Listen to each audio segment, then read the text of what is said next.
शुरू अल्लाह का नाम लेकर जो बड़ा मेहरबान निहायत रहम वाला है।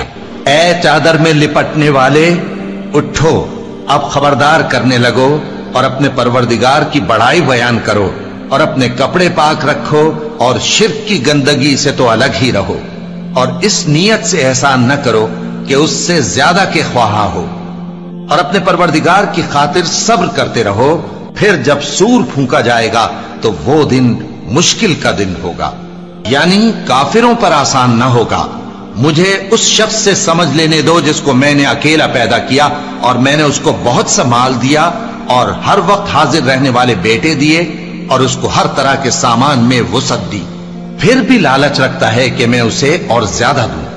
ऐसा हरगिज नहीं होगा। ये हमारी आयतों का बड़ा मुखालिफ रहा है।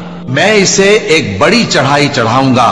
इसने गौर व फिक्र किया और एक बात ठहरा ली, ये मारा जाए, इसने कैसी तजवीज की, फिर ये मारा जाए, इसने ये कैसी तजवीज की।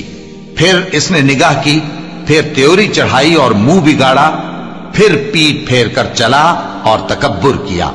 फिर कहने लगा ये तो जादू है जो पहले लोगों से बराबर होता आया है।